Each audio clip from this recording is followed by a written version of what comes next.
தந்தை, மகன், தூய ஆவியாரின் பெயராலே ஆமென். முதல் வாசகம். ஆண்டவரின் நாள் வருமுன் இறைவாக்கினர் எலியாவை நான் உங்களிடம் அனுப்புகிறேன். இறைவாக்கினர் மலாக்கி நூலிலிருந்து வாசகம். அதிகாரம் 3.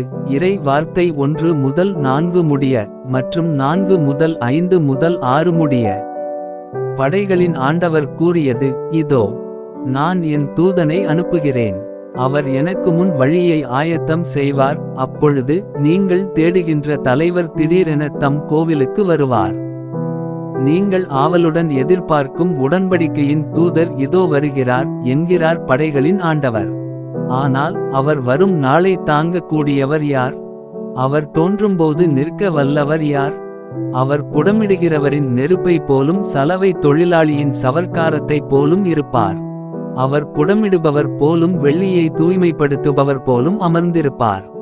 லேவியின் புதல்வரை தூய்மையாக்கிப்போன் வெள்ளியைப் போல் அவர்களை புடமிடுவார். அவர்களும் ஆண்டவருக்கு ஏற்புடைய காணிக்கை கொண்டு வருவார்கள்.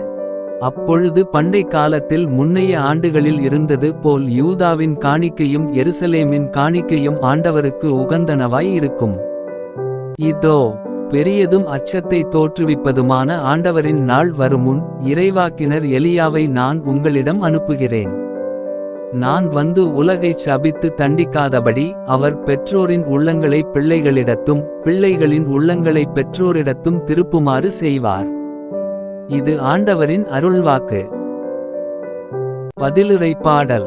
பல்லவி. தலைநிமிர்ந்து நில்லுங்கள், உங்கள் மீட்பு நெருங்கி வருகின்றது. ஆண்டவரே, பாதைகளை நான் அறியச் செய்தருளும், வழிகளை எனக்கு கற்பித்தருளும். உமது உண்மை நெறியில் என்னை நடத்தி எனக்கு கற்பித்தருளும், ஏனெனில் நீரே என் மீட்பராம் கடவுள். பல்லவி. தலைநிமிர்ந்து நில்லுங்கள், உங்கள் மீட்பு நெருங்கி வருகின்றது. ஆண்டவர் நல்லவர், நேர்மையுள்ளவர், ஆகையால் அவர் பாவிகளுக்கு நல்வழியை கற்பிக்கின்றார். எளியோரை நேரிய வழியில் அவர் நடத்துகின்றார், எளியோருக்கு தமது வழியை கற்பிக்கின்றார். பல்லவி. தலைநிமிர்ந்து நில்லுங்கள், உங்கள் மீட்பு நெருங்கி வருகின்றது.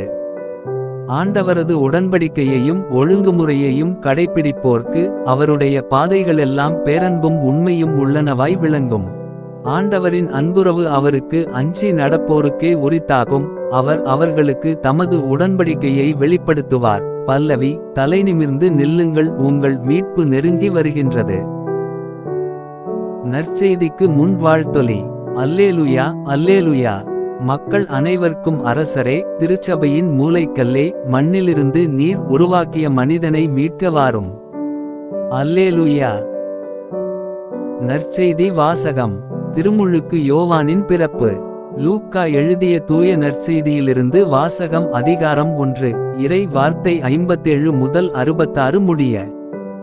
எலிசபெத்துக்கு பேறுகாலம் நெருங்கியது. அவர் ஒரு மகனை பெற்றெடுத்தார். ஆண்டவர் அவருக்கு பெரிதும் இரக்கம் காட்டினார் என்பதை கேள்விப்பட்டு சுற்றி வாழ்ந்தோரும் உறவினரும் அவரோடு சேர்ந்து மகிழ்ந்தனர்.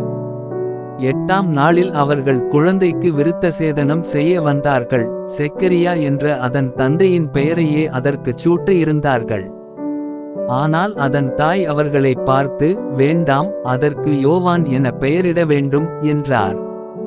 அவர்கள் அவரிடம், உறவினருள் இப்பெயர் கொண்டவர் எவரும் இல்லையே என்று சொல்லி, குழந்தைக்கு என்ன பெயரிடலாம்?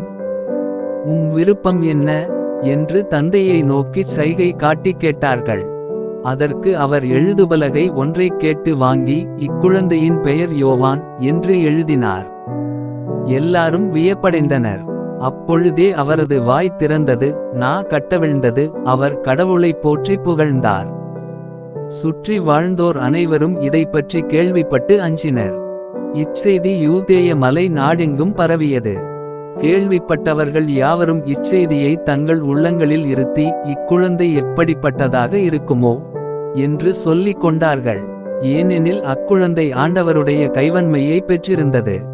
இது ஆண்டவரின் அருள்வாக்கு. உங்களுடைய பிரார்த்தனைகளையும் வேண்டுதல்களையும் நாளைய திருப்பலியில் ஒப்பு கொடுக்க விரும்புவோர் கீழ்காணும் மேல் ஐடிக்கு உங்கள் வேண்டுதல்களை அனுப்பவும் அல்லது வீடியோவின் கீழ் கமெண்ட் செய்யவும்.